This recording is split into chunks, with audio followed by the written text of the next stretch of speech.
All right, talk to us about the ACF's problems and with the Tinubu administration on these issues, which has made a lot of people within this Apex organization in the North to actually voice their concerns, including the ACF pushing out a statement that the Tinubu government should have a rethink over the policies.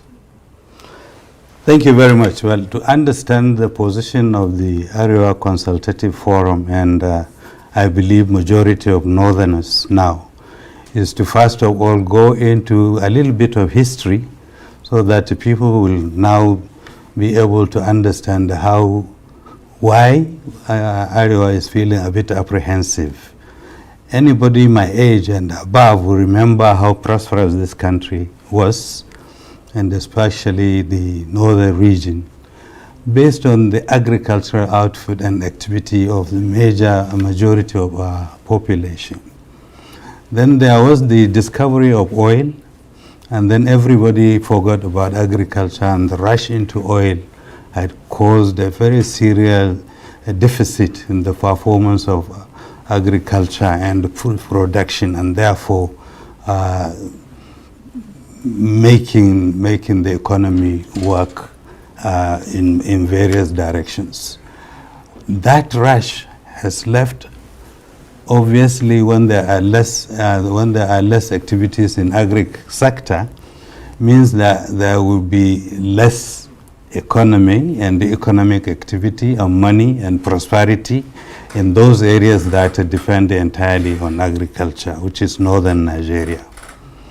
Now, with that also come along the other government programs, projects, some of them deliberate, some of them, I think, innocent lack of foresight, that further made northern Nigeria far more apprehensive and began to feel that something must have been amiss. We have been brought up, my generation and those before me, to believe in the oneness of Nigeria, to work, to protect, to promote the oneness of this country, to unify it, to be united, and to love our neighbors. So, but when programs like the current one you are talking about, the planned relocation of the planned relocation is just the tip of the iceberg, really. It started much earlier than that. We were here when in 1999 part of the Port Authority, Nigerian Port Authority, was removed from Abuja back to Lagos. Nigerian International Institute of International Affairs, and I think maybe NIMASA were returned to Lagos, and we thought it was really not a very, very well-intentioned thing to do at that time. Now that will quickly, we recall other government actions that had put us backwards, like the privatization of industries in Nigeria. Government-owned enterprises. Yes, government-owned enterprises were privatized, and this was after the petroleum discovery and the rush and the businesses that took place. Naturally, those in the proximity of the source of wealth were getting it easier than those that are far away from it. So they were able to buy off all the government hitherto jointly owned natural wealth of the country were sold, and we believe over 80% of those went to the south. Our view at that time was that if you are selling a jointly owned government or industries or enterprises, you should sell them to the states.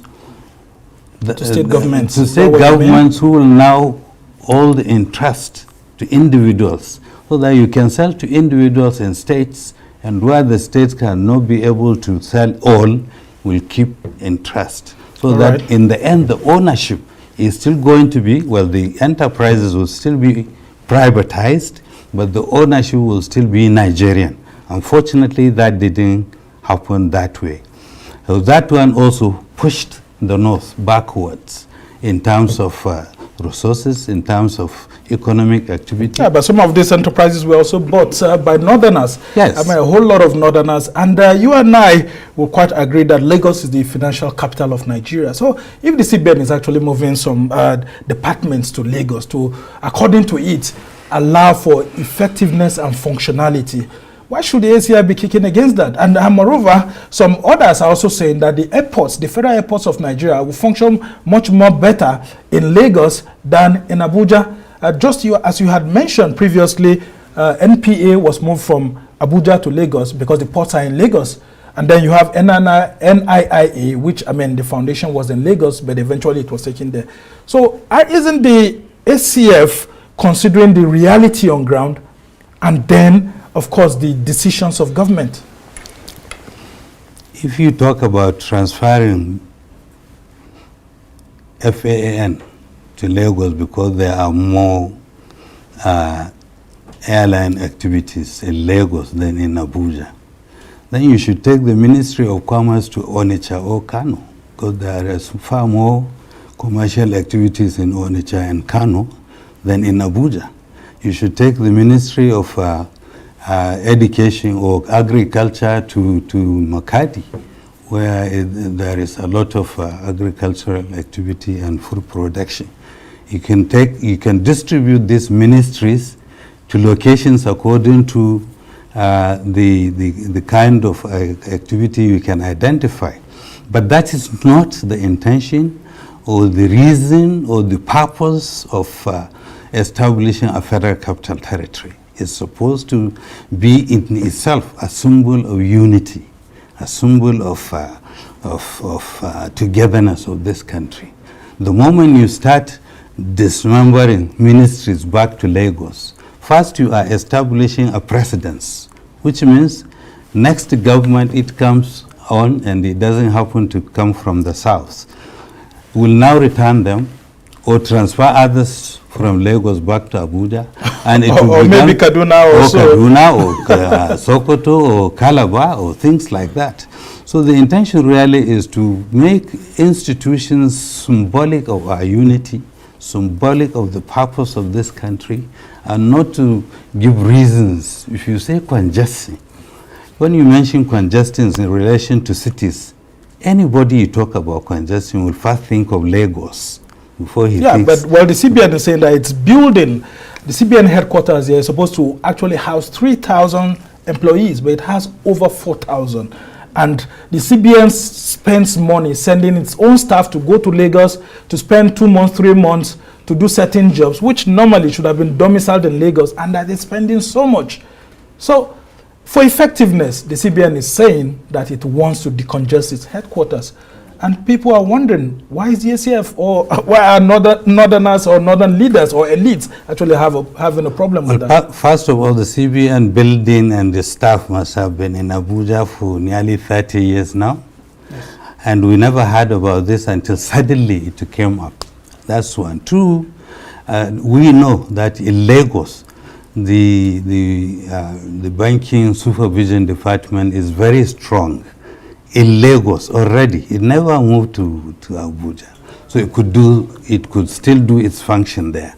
Three, at the age of technology now, you can work for a Chinese company in China while you sit here in Abuja and still perform your function. For CBN to say that it does not have that kind of upgrade in its own operations, so we think it's not true. And some other southern groups are also hitting back at northern elites like you. And they said, look, if we look at the military architecture of the country, the northern part of the country, specifically Kaduna State, houses the headquarters of several military institutions, right from the Armed Forces Command and Staff College, you go to Nigeria Army Depot, you go to 1 Division, you go to the Air Force, and so many. That if that's the case, then the North doesn't have the wherewithal to actually speak on this, because there is a huge concentration of the military and its armament in the northern part of the country. If you ask me, I would say maybe it is due to Kaduna centrality on this in Nigeria. If we have got a Apapa port, we have Tinkan ports, we have other ports in Lagos, but that's because that's the natural area where they should be. There is a reason for that. And therefore, there are reasons for this congregation of military establishments in Kaduna. I think that's because Kaduna it occupies a central portion of this country, and military operations will be far easier to spread, to reach out to all parts of Nigeria from Kaduna than if they were in Lagos to reach Sokoto or Maiduguri, or if they are in Calabar to reach these distant places. So everything has a reason. I remember when this country actually had a concerted policy that if you place an industry in the south, you will try and place it in the north. If you remember the steel complexes, the airports, the hospitals, the motor vehicle plants and all of plants, that. yes. Yeah, in the 70s. They were actually, these are government well thought out policies in order to distribute resources to allow Nigerians access to prosperity.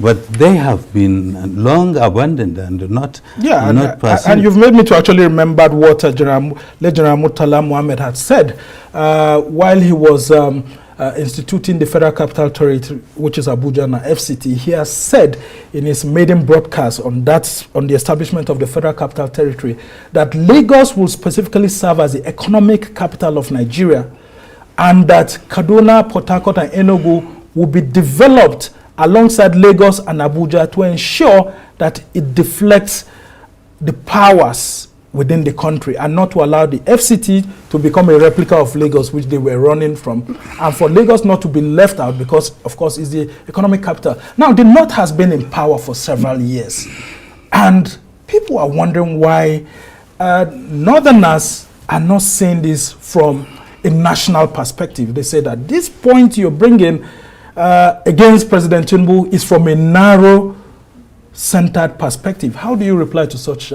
critics? When I started talking, I said there were so many reasons why we feel the way we do feel this. Let me remind you, some years back, there was the issue of recapitalization of banks. Suddenly also it came up. And the North had 9 healthy, quite average-sized banks, but they were healthy. But the recapitalization wiped them out. That was the former CBN Governor Charles Soludo's project. Okay. Wiped them out, and we ended up with not a single bank in the North. Well, and we know what a bank is. The Bank of the North became the Unity Bank. Yes. And of course, majority of the shares were owned by Northerners and all of that, and then a few banks here and there. Not anymore. I don't think now if you check it, you will find that. Yeah, but these are economic decisions. And you have Northerners, wealthy Northerners. Banks are private-owned institutions. No, so why are the Northerners not opening more banks? This was a government policy. Yeah, for 25 billion naira as recapitalization. Yes, and of course, they are rich Northerners. How come the Northerners didn't take into consideration that if you put that kind of policy, a whole sector of this country will be deprived of the banking system.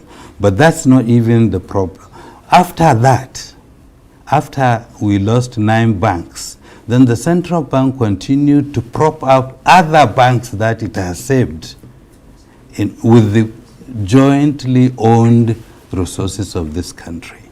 So we lost our banks. The banks that remained were propped up with our own money, and we keep all the money in these banks. You try and go to get a loan from any of these banks and see how difficult it is. Meanwhile, all our money is in these banks. And okay, they put 1 or 2 Northerners, some on the board for window dressing. But it is a fact that we are deprived even to reach sources of long in order to pursue legitimate. Yeah, but when you say we are deprived, who is depriving you? Because I mean, since 1999, okay, if Obasanjo deprived you through that policy, through the former CBN governor, Charles Chukwuma Soludo, how about when Yar'Adua became president? I mean, he's a northerner from Katsina State, and after that we'll have former President Muhammadu Buhari, a northerner from Katsina State too. If you had those years, and of course that's cumulatively like about 10 years, how come you didn't design some programs to actually protect northern interests? And how come the ACF is also being accused of propping up some of these issues only when it loses power, when the North is not in power, when it's a southerner that is in government like Tinubu? We don't view this as loss of power. A northerner was in power in the last 8 years, but I don't think the North was in power. A northerner was on the top of the government. That's a highly political statement. Yes, well, yes, but that you cannot say we are in power. North was not in power. I come from a village in Jigawa State, and in the last 20 years, very little has changed. Whatever changed was because of the effort of the state government, not the federal government.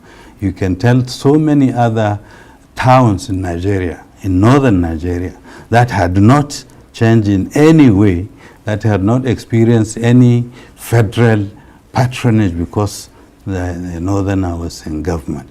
We are brought up to see Nigeria as one entity, and not to discriminate against other sections of the country. That's why probably you will see a northerner as president, and he was more concerned in doing the second Niger bridge, while there is a Kano Maiduguri road that has been there for 30 years and is still uncompleted. While there is a Kaduna. Isn't it right for him to do that? Because the vast majority of the resources of this country come from oil, and which is in the southern part of the country. And you and I know that, of course, they also deserve some attention. You are making my point. I'm saying that as president, he didn't see that as part of outside northern Nigeria. So he was more nationalistic. Exactly, and that's our own upbringing, all of us. So are you saying that the southern presidents like President Tinubu are not very nationalistic like I don't northern think, presidents? I don't think this move had the President Tinubu's approval. You think it's the hawks around him? I think some government officials always believe that to keep their jobs, they need to please their bosses, right or wrongly. And then they embark on adventures like this transfer of sections of their establishments back to Lagos, thinking that the president would be happy because he came from Lagos. And I don't believe that he deliberately will say, look, remove this thing, take them to Lagos. North do not, I don't think we believe that, first of all. Secondly, the North had voted him massively, so the least that they would expect is some kind of political dividend of democracy, not reduction in their opportunity, and not reduction in their prosperity, not reduction in their but well, as a former minister of aviation yourself, you and I know that when it comes to airline traffic into Nigeria, it's usually more in Lagos, which happens to be in southern Nigeria, and is the former federal capital.